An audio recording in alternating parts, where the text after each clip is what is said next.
Welcome back to our channel. വളരെ പ്രധാനപ്പെട്ട ഒരു അപ്ഡേറ്റ്സ് കേരള പബ്ലിക് സർവീസ് കമ്മീഷൻ്റെ ഭാഗത്ത് നിന്ന് വന്നിട്ടുണ്ട്. എന്താണെന്ന് നോക്കാം നമുക്ക്. മറ്റൊന്നുമല്ല, നമ്മുടെ LDCയുടെ ഒരു ഷോർട്ട് ലിസ്റ്റ് വന്നിട്ടുണ്ട്. ഏത് ജില്ലയാണ് എന്നാണ് ഇനി നമുക്ക് അറിയേണ്ടത്. മാത്രമല്ല അതിൻ്റെ കട്ട് ഓഫ് മാർക്കും അറിയണം. നോക്കാം. നിങ്ങൾക്കിവിടെ കാണാവുന്നതാണ് category number 503/2023 clerk part 1 direct recruitment category number 503/2023 various department. ഏതാണ് ജില്ല? കൊല്ലം ജില്ല. കൊല്ലം ജില്ലയിലെ ക്ലർക്ക് പരീക്ഷയുടെ ഷോർട്ട് ലിസ്റ്റാണ് PSC ഒഫീഷ്യലായിട്ട് ഇപ്പോൾ പബ്ലിഷ് ചെയ്തിട്ടുള്ളത്.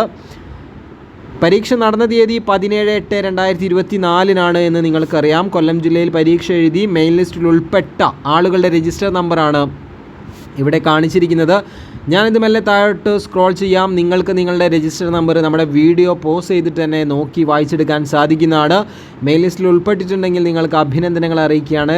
ലിസ്റ്റിൽ ഉൾപ്പെട്ട കാര്യം ഒന്ന് കമൻറ്റ് ബോക്സിൽ അറിയിക്കുക. അപ്പോൾ ക്ലർക്ക് പാർട്ട് 1 ഡയറക്റ്റ് റിക്രൂട്ട്മെൻറ്റ് കൊല്ലം ജില്ലയുടെ മെയിൻ ലിസ്റ്റാണ് നമ്മളിപ്പോൾ നോക്കിക്കൊണ്ടിരിക്കുന്നത്. ഇനി ഇതിന് താഴെ നമ്മുടെ സപ്ലിമെൻ്ററി ലിസ്റ്റ് വരും. അതിന് ശേഷമാണ് നമ്മുടെ കട്ട് ഓഫിൻ്റെ വിവരങ്ങൾ PSC നൽകുക. നമ്മളിപ്പോൾ കണ്ടുകൊണ്ടിരിക്കുന്നത് മെയിൻ ലിസ്റ്റാണ്. താഴോട്ട് മെല്ലെ സ്ക്രോൾ ചെയ്ത് വരുമ്പോൾ സപ്ലിമെൻ്ററി ലിസ്റ്റ് നിങ്ങൾക്ക് ഇവിടെ കാണാം. ഓരോ കാറ്റഗറി തിരിച്ചുമുള്ള സപ്ലിമെൻ്ററി ലിസ്റ്റുകളാണ് ഇനി വന്നുകൊണ്ടിരിക്കുന്നത്. കാണാം. ഷെഡ്യൂൾഡ് കാസ്റ്റ് എത്തി. നമ്മൾ ഷെഡ്യൂൾഡ് ട്രൈബിലേക്ക് എത്തി. പിന്നീട് അതിങ്ങനെ താഴോട്ട് സ്ക്രോൾ ചെയ്ത് പോകാം. മുസ്ലിം എത്തി. ഓരോ കാറ്റഗറി വിഭാഗത്തിലുള്ള സപ്ലിമെൻ്ററി ലിസ്റ്റുകൾ ലാറ്റിൻ കത്തോലിക്ക് വന്നു, OBC വന്നു, വിശ്വകർമ്മ എത്തി, SIUC നാടാരെത്തി. അങ്ങനെ ഓരോ വിഭാഗങ്ങളായിട്ട് ഇങ്ങനെ വന്നുകൊണ്ടിരിക്കുകയാണ്.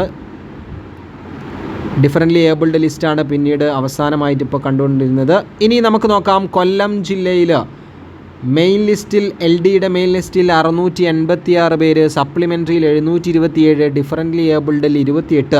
അങ്ങനെ ആകെ ലിസ്റ്റിൽ 1441 പേരാണ് ഉൾപ്പെട്ടിട്ടുള്ളത്. ഇനി ഇതിൻ്റെ കട്ട് ഓഫ് മാർക്കാണ് നമുക്കെല്ലാവർക്കും അറിയേണ്ടത്. ഇവിടെ നിങ്ങൾക്ക് കാണാം 58.33, 58.33 മാർക്സ്. അപ്പോൾ ഈ ഒരു മാർക്കോ ഇതിൽ കൂടുതലോ ലഭിച്ചവരാണ് മുഖ്യ പട്ടികയിൽ, അതായത് മെയിൻ ലിസ്റ്റിൽ ഉൾപ്പെട്ടിട്ടുള്ളത്. അപ്പോൾ ഇതേപോലെ അപ്ഡേറ്റ്സുകൾ വളരെ പെട്ടെന്ന് അറിയാൻ ചാനലൊന്ന് സബ്സ്ക്രൈബ് ചെയ്ത് വെക്കുക. ഉപകാരപ്രദമാണെങ്കിൽ എന്ത് ചെയ്യുക, കൂട്ടുകാരിലേക്കൊക്കെ ഒന്ന് ഷെയർ ചെയ്യുക. നിങ്ങൾക്ക് ഈ ഒരു പരീക്ഷയിൽ നിങ്ങൾ മെയിൻ ലിസ്റ്റിലാണോ സപ്ലിമെൻ്ററി ലിസ്റ്റിലാണോ എന്നുള്ളത് കമൻറ്റ് ബോക്സിൽ അറിയിക്കുമല്ലോ. മറ്റൊരു വീഡിയോയിൽ കാണാൻ മതിയായിരിക്കും. Thank you.